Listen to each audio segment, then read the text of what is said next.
Bir бақыр Сүлеймен патшаның алдына жылап келді. Жанына пана сұрап келді. Сәлем достар, Рухани Storytelling каналына қош келдіңіздер.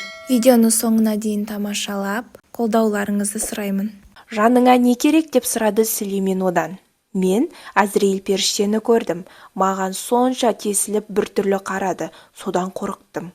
Енді маған не дейсің деп сұрады патша. Тақсыр, кереметіңіз көп қой, мені бір алысқа, Үндістанға апарып тастаңызшы. Әзірейілден сөйтіп жасырынып қалғым келеді, деп өтінді.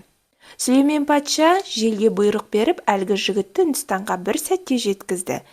Көп ұзамай Сүлеймен пайғамбар Әзірейіл періштені көріп қалды. Оған: «Әй Әзірейіл, өткенде бір міскінді қорқытыпсың». Ол пақырдың қорққаны сонша Үндістанға қатын бала шағасын тастап қашып кетті, деді. Сонда періште: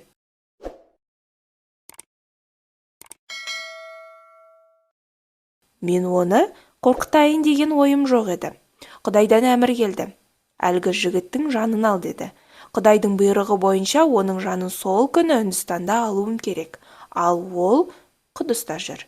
Үндістан мен Құдыстың арасы жер мен көктей. Бұл пақыр Үндістанға қалай жетпек?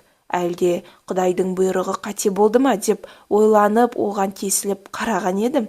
Ол өзі-ақ ебін тауып Үндістанға жетіп барды», депті.